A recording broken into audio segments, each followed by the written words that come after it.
we have Season 8 launching for New World.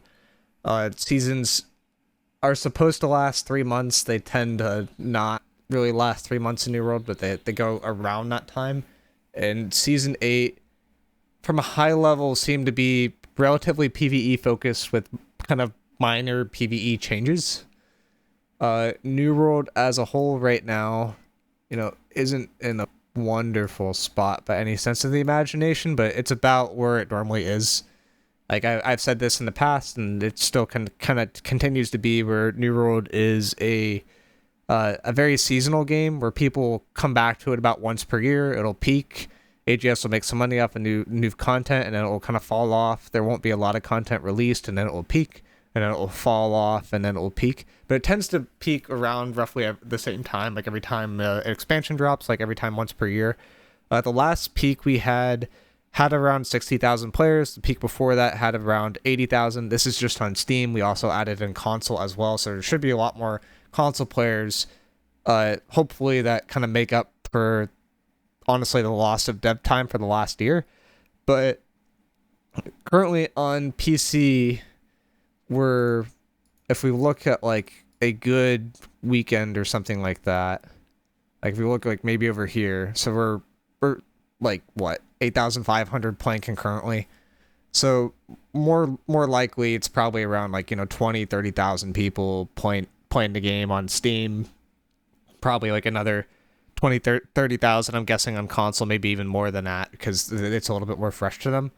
But there hasn't been content since the console stuff came out, and even that wasn't really much content from the PC player base, to be honest. So I think the general state is that people kind of moved on and started exploring other games. For reference, a game I've been playing mostly recently has been Throne, which has also been down, but is still sitting at like there's 20,000 people that played an hour ago on Steam. Like there's still 30,000 people playing in the last 24 hours, and that's a weekday, right? So like if I were to look at Throne on a good weekend,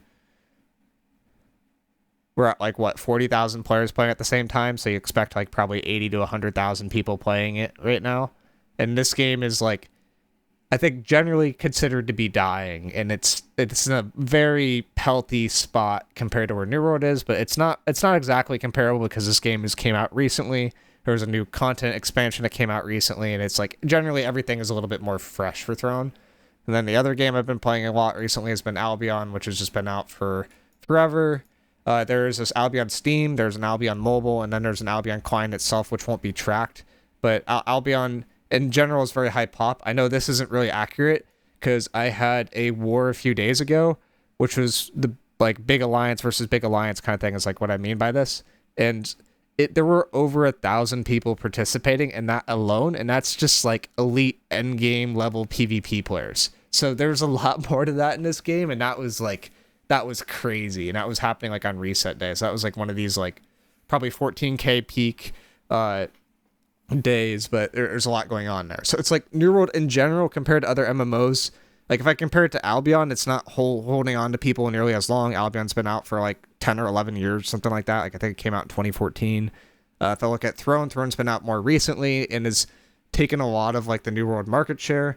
I know a good amount of people here were talking about New World players moved to BDO. So like basically New World's not in a wonderful spot, right? Like people are looking for a reason to get back into the game. And that's kind of the context in which we kind of approach this update. Should I start with the dev video first, or should I start with the notes first? Do you guys have an opinion on that? Because I haven't seen either, because I think it would be better for me to look at this fresh.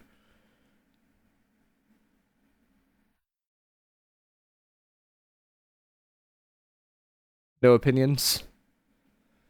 Alright, I'm video, probably. Notes. Alright, now you guys are in two different spots.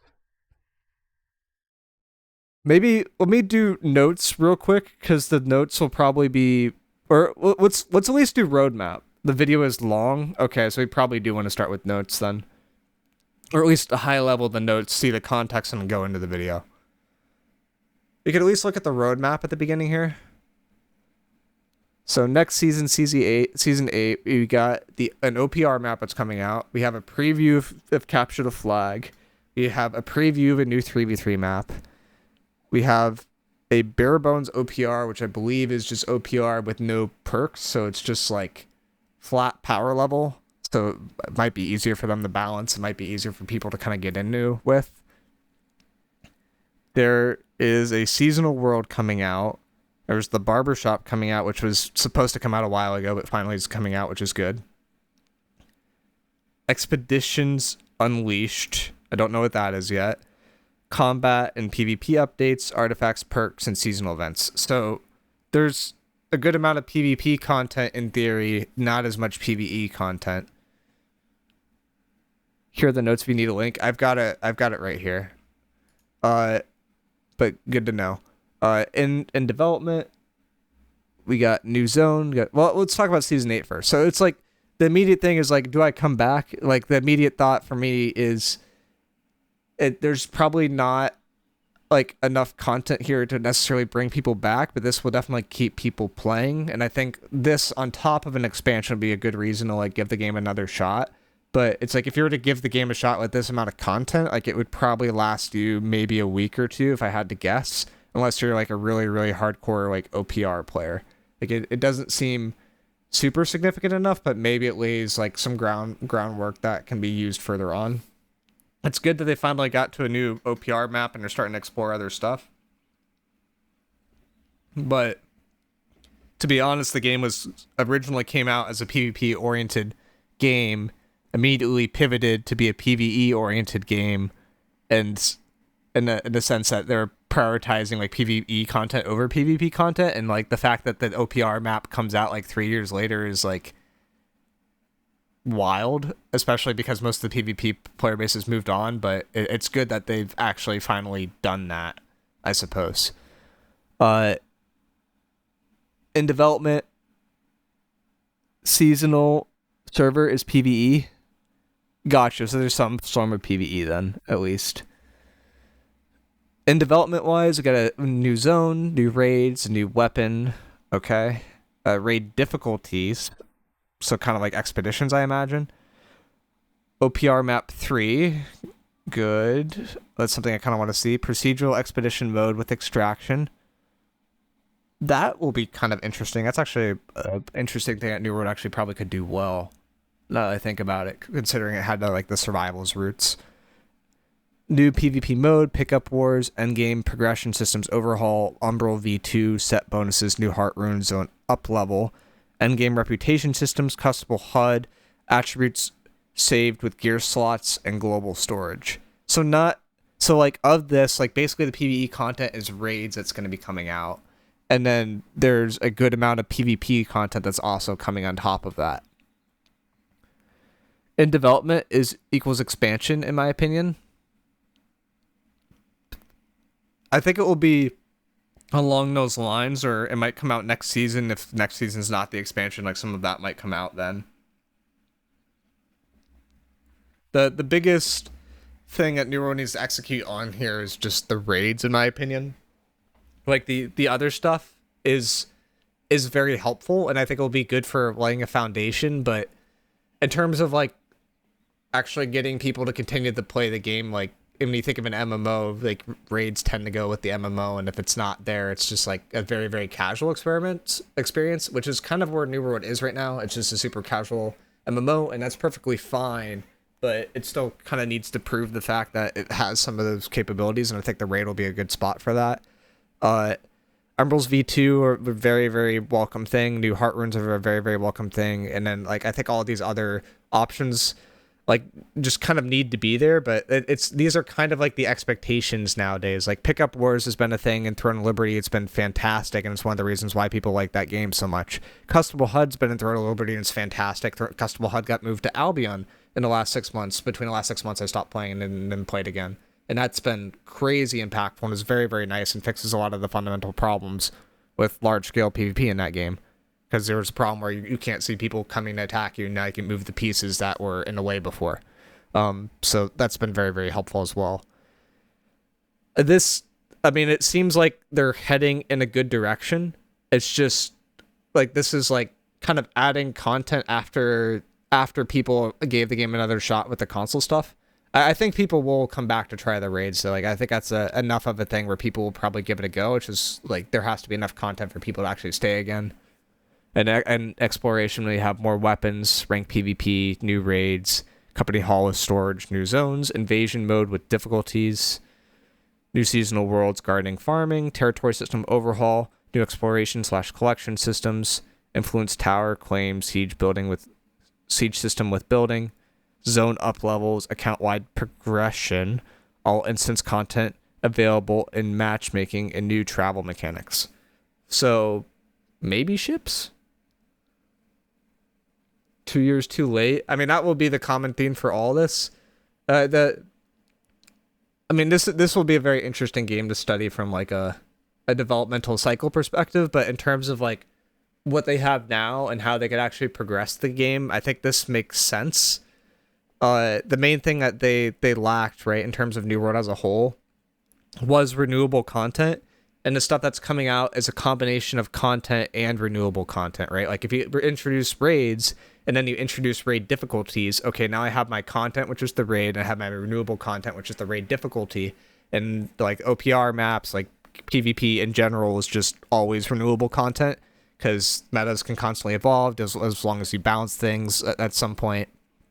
And that will just be a very easy way to create progression. The caveat there is they actually need to balance things, and I'd argue New World hasn't really balanced things super well in the last year. There hasn't really been a patch that's like shaking up the meta maybe in a year and a half to 2 years, which it is what it is, but it's not like the spot where I think PvP needs to be. So that will be interesting. Pick up Wars saves New World. I think that actually is like one of the biggest things that could help New World for sure. Like the main issue that's happened recently is with a lack of players to keep merging the servers, right? And as you merge the servers, there's less and less war slots, and war slots will always favor the people that have played in wars before, which will take away from new players and add towards experienced players/war loggers, and that inherently gets fixed by pickup wars. So pickup wars is a fantastic system, and that honestly is arguably a thing I can explain the game or save the game. Could you explain pickup war? I can. Would this be better to show in terms of what it is in Throne and Liberty and then explain like what it does, or do you want me to just like explain it verbally? Because I could do it either way. Let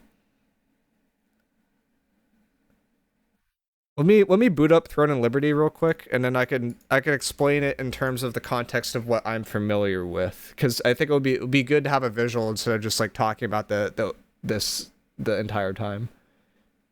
Last time they did something that changed meta, Grit changed Bruisers, cried till it came back.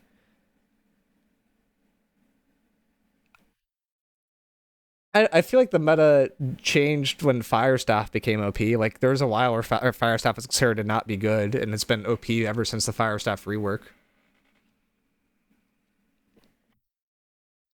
Like Bruisers definitely have been strong in wars, but like I don't think Bruisers meta like everywhere. It's just like the war meta has been very stagnant. The OPR meta, I'm less familiar with, but I think it's gotten a little bit more ratty.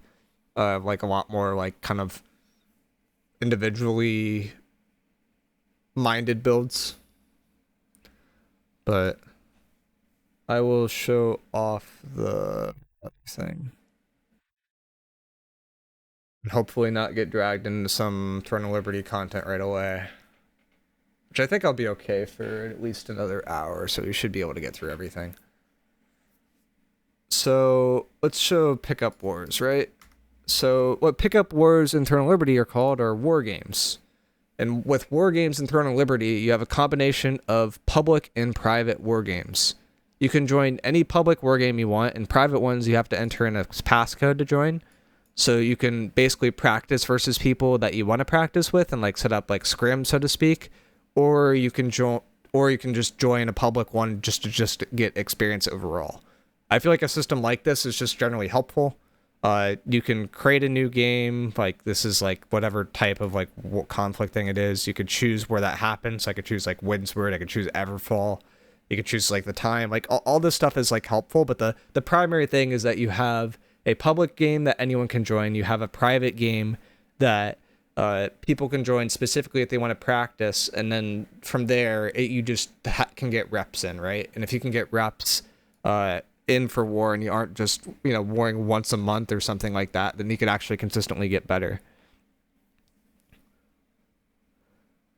So are you not even reading the notes, or is this connected? This is connected. This is connected to the pickup war. So I was just explaining, like, in context of Throne of Liberty, what a pickup war is and like what it could do for New World. So it's basically just the idea that you you can practice with wars with your company versus other companies, and you're not just dependent upon owning a territory and whatnot. I imagine pickup war to be like Av and Old WoW. I did not play Old WoW, uh, but I feel like this will just be helpful no matter what. Okay, I'm gonna get off Throne of Liberty enough for now though. But that's like in general what I think of when I think of pickup wars is like a system like that, which is just really really nice. It also gives the large companies infinite content. Exactly. So it's like, say Supple and Dropouts came back. Supple could fight Dropouts every day if they wanted to. Like, honestly, Supple and Dropouts didn't really care about the territories as much. It was more about just the ability to like play versus each other consistently. It was really really fun. Real tinfoil here. I think Firestaff rework was the last trace of experienced devs left because they quit slash relocated slash left New World, and the content implementation's been all over the place since the last patch. Like it's like all the interns and junior devs. Uh, I think there's evidence that a lot of people got moved. It could do some snooping through LinkedIn and see if people are still working at AGS, and if they are still working at AGS, I'm guessing they got moved to Lord of the Rings. But that will be a thing we talk about in the video. Is Dave still working on New World? That's one thing I wanted to talk about there. So, in terms of notes for this next season, which have kind of been bouncing to future content, but let's focus on the current content for a little bit. We have Capture the Flag preview. Capture the Flag is a new PvP mode coming to New World Eternum that players will have a chance to test during Season 8. This exciting new mode pits two teams of 10 players against each other in a fast-paced fight to control the team's flag. Score as many captures as you can in a limited time to win. Power-ups with jump packs and in this mode make it feel more competitive and unlike any other PvP mode in the game. We look forward to sharing all the details about this new mode before our test event, so stay tuned. The main thing, I mean, this is definitely going to be interesting. It's just like, how does movement get balanced, right? How does, like, there's a lot of intricacies with it. How does, and like how many players it will be, and what the power ups are, what they do. But I think new modes are a good thing. The part that worries me is that if you guys watched earlier in the stream, I had a 7-minute queue for OPR. If I introduce Capture the Flag and I have an OPR queue or a Capture the Flag queue or a 3v3 queue, I can guarantee that 7-minute queue, if the player pop remains the same, is going to go up to like 10, 13 minutes. And then on top of this, there's another mode that's coming out, which is like OPR, but you basically have no gear perks. So it's like they're splitting the queue heavily, which is always worrisome.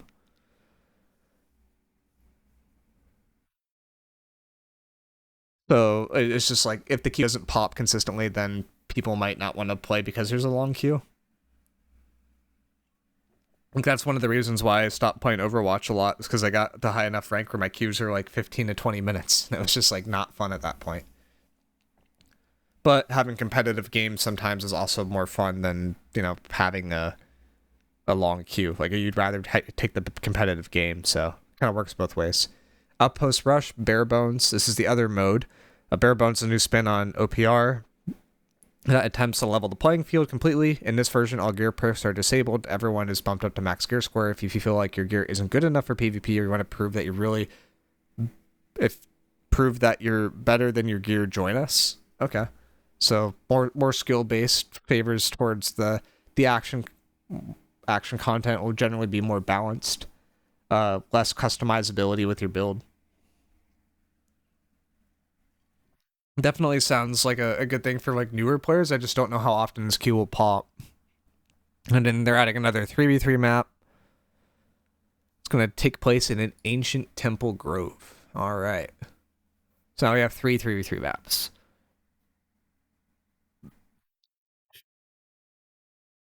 Expeditions Unleashed world bosses take on colossal threats during limited time open world events featuring iconic enemies from Expeditions. Players can rally together to defeat level 70 bosses for up-leveled loot. So gear score 715 to 725. So this has the potential to give you endgame level loot. Each event grants one guaranteed 725 gear score item and multiple 710 items. Okay, so that actually is a good source of loot. This, unironically, might be a better source of loot than M3s, from my understanding. Which I don't know how I feel about that if it's an open world boss, but like you would think that M3 would get better loot than an open world boss, but I guess we'll see how that plays out. Looking forward to the bosses, Mammoth. Well, a Mammoth. Okay, so it's the lightning one that you fight. The Scarab boss Kefri. Fire Naga Ifrit, which is this one right here, making appearances in Season 8. So there's 3 bosses so far. Fight them in open world, get good gear, good loot.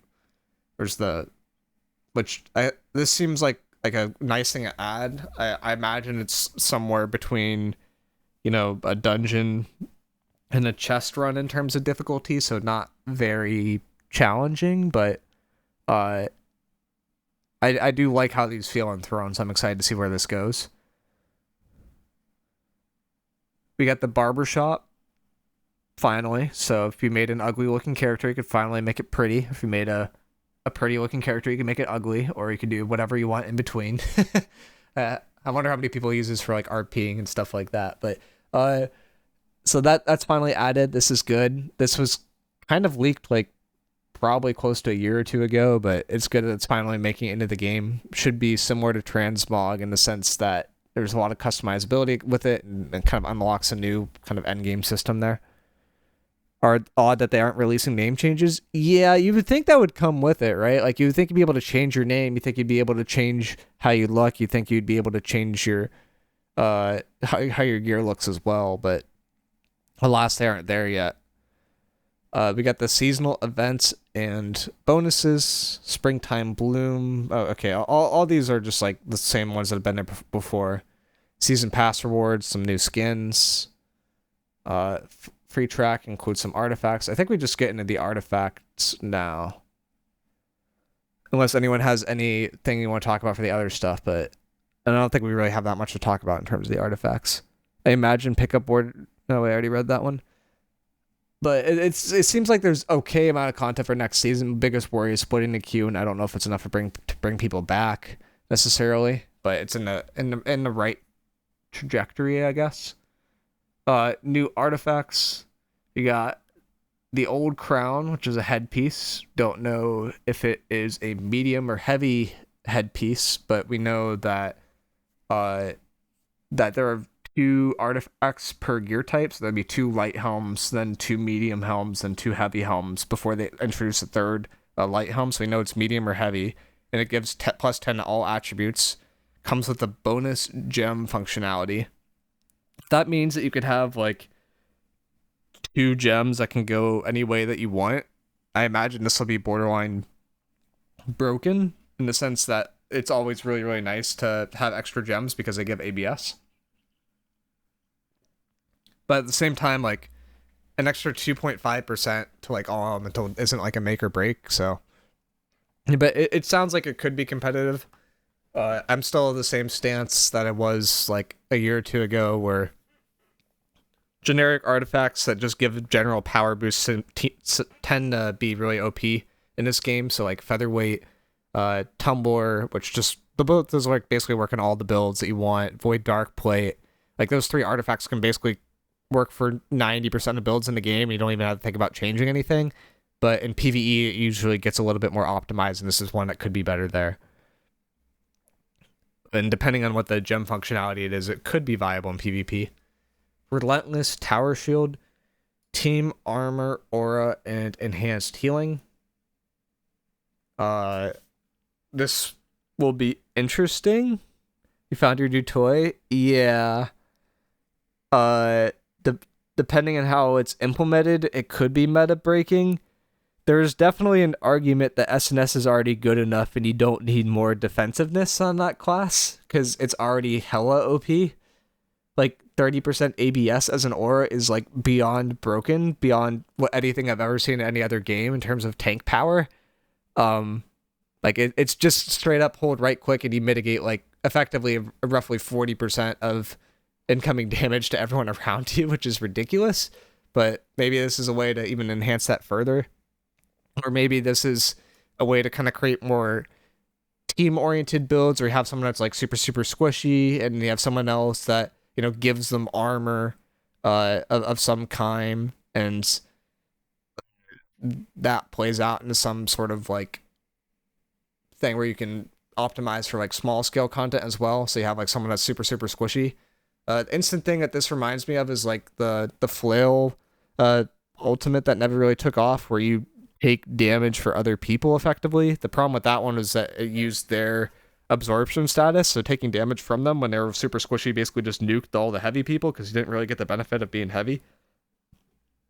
But this might be a way that will take off a little bit more. It being a tower shield means that you have to use it on SNS, means you have to use it on flail. If you don't have a shield out, you won't get the aura, so you could trigger this, you could turn it on, you could turn it off in theory. All right, I guess even with those, you could put your weapon away and it would get rid of it, but that might create a dynamic as well. You'd be forced to put a ward perk instead of sturdy fort, for instance. It makes me wonder if Palisade is just better. Because you can't use it with Void Dark Plate. It's less broken because you can't use it with Dark Plate. Yeah, but your teammate could have Dark Plate, and then you could have this, right, is the idea. The other thing that like comes to mind when I think of this, but you would think that this would be balanced, is if it's a really strong effect.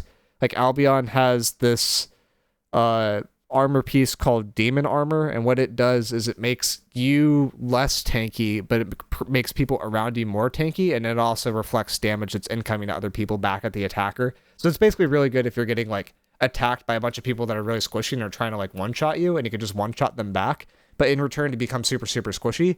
And a trick with that is you use it in pairs so that the other person gives the same effect to you and you become less squishy, and you still reflect damage back.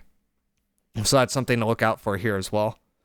Vampiric Vestments, a light chest, lifesteal, and mana synergy. You can't really read into that very much, it's too vague. Wit, a sword, increased threat and damage mitigation on crits. So threat is PvE, damage mitigation on crits. So I guess if you backstab, you gain damage mitigation. Like this is a PvE sword clearly if it's based off a threat, but it's just like, it seems kind of weird. And I don't think it's like really necessary. Like I don't think a lot of PvE people would prioritize that sword over other weapons, but maybe they'll be used. Chaos as a blunderbuss launches enemies with fiery blast shots. Huh?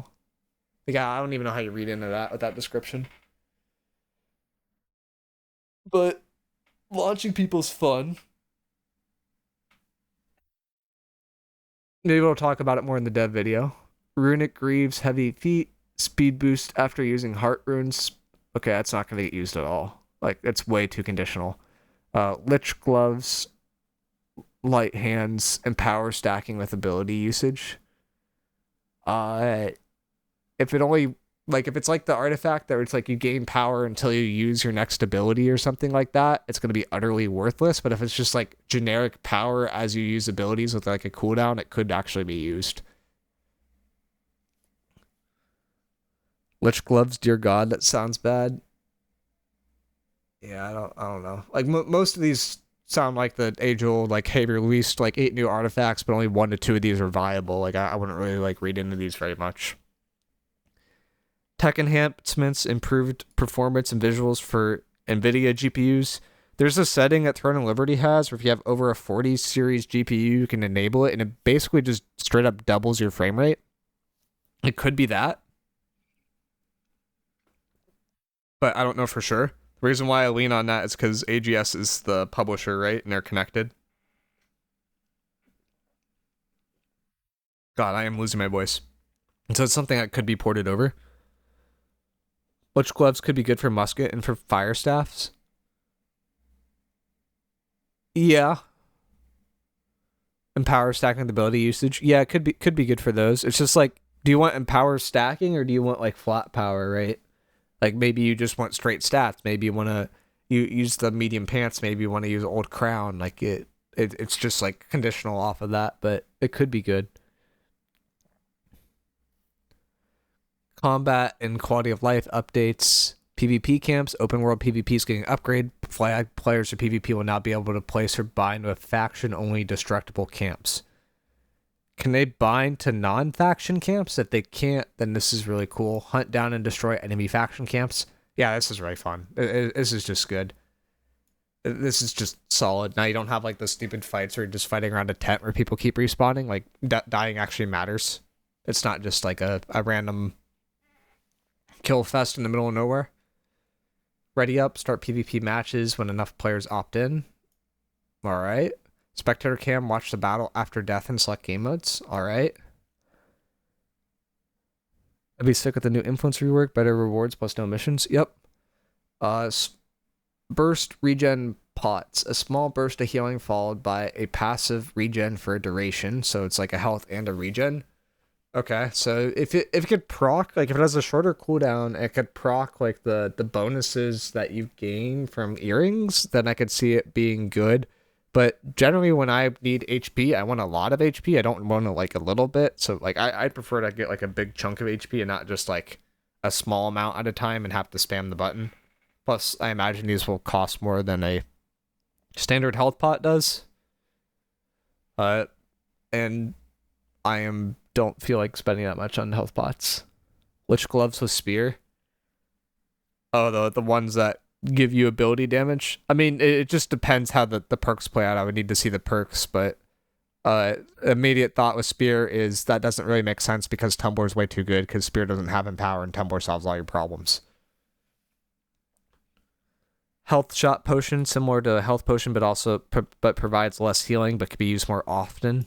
So these are like in a similar vein where it's like you could use it more so you could proc those special perks, but it might not be as powerful. Shield potion grants damage reduction for 3 hits taken. Okay, useless. Go next. Grit potion grants the uninterruptible effect for the duration, so it just gives you grit. If this is like 3 seconds of grit, might be used still. Honestly, like it still could be used if it's like 3 seconds. If it's like 5 seconds, it's probably just the pot that people will try to use the most. And if it's anything longer than that, it's broken. Grit is like probably the most powerful effect in the game, and getting grit for a certain period of time, like unconditionally, is just like super, super, super strong. You could use it to get away from people. You could use it to attack people and not be interrupted in general, unless you're getting hit by a stun. It's just really, really strong. For tanks, this basically becomes a must-have immediately. And then your stone form slot gets technically freed up to use other things because the purpose of stone form was to give grit. Or you could just, run both and not really have to worry about anything. Grit potion equals pocket hatchet. Yeah, it basically is. I mean, it might make other stuff like more viable because that was the main advantage of the hatchet with Berserk. But Berserk was trippable. I don't know if the grit potion will be or not. I bet Grit Potion will use a Cleanse Pot cooldown, which will make it trash, lol. Yeah, if it does that, it won't be usable. But Cleanse Pot still would be better, but it's good. Lifesteal Potion increases the power of all lifesteal artifacts. Is lifesteal even, like, used right now? Like, the main advantage of lifesteal wasn't nerfed when all the healing stuff got nerfed, but I don't think it's technically used. Like, often, if at all. So this seems niche to me, but maybe that's not a super niche builds. Yeah, it's not. Okay, so like it's a maybe, but like at the same time, would you rather have more lifesteal or would you rather just like heal yourself? Like the one spot where I could see a lifesteal potion being really good is like, you know how lifesteal has an activation cooldown, so it doesn't work off of AoEs. If this works off of AoEs, I could see it being viable, but that would be about it. Target lock updates. We reduced the amount of aim assist you receive when locked on an enemy player, so they're nerfing it then. Target lock now breaks when your target moves behind the camera. Nice. That was like one of the most OP parts about it. Target lock also breaks when entering aim down sights. Okay, so you have to be zoomed out. So if you actually want to do precise shots, it makes more sense to not use it. The most OP part about target lock is just pillar of fire, in my opinion, because it aims the pillar of fire directly in the center on a chosen target, so you literally cannot miss the pillar of fire no matter what, which is one of the reasons why fire staff is so OP right now. It'll be interesting to see if it tackles that at all. It sounds like this will probably tackle most of the BB problems if it doesn't work while you ADS. I'd be curious to see if they undo the BB nerfs or if they just like leave BB in another nerf state, because they tend to just leave BB in a more and more nerf state as time goes on. But we'll see how that plays out. But yeah, target lock was a mistake, and it should have been aim assist off the beginning. And it sounds like they're starting to move towards aim assist. It's just I don't know how they didn't read the room and do that right in the first place. But you know, good on them for finally doing it, I suppose. Is it time to return to Eternum? It doesn't. It looks like actually a pretty good update from a PvP side. I would return if I had this. If I had pickup wars, I'd say 100%. Without that, you could. I just wouldn't expect the content to last more than like 2 to 3 weeks. Like it wouldn't be a bad spot to like check in on the game, but it's just like I don't see this season captivating people for like 3 to 4 months, if that makes sense.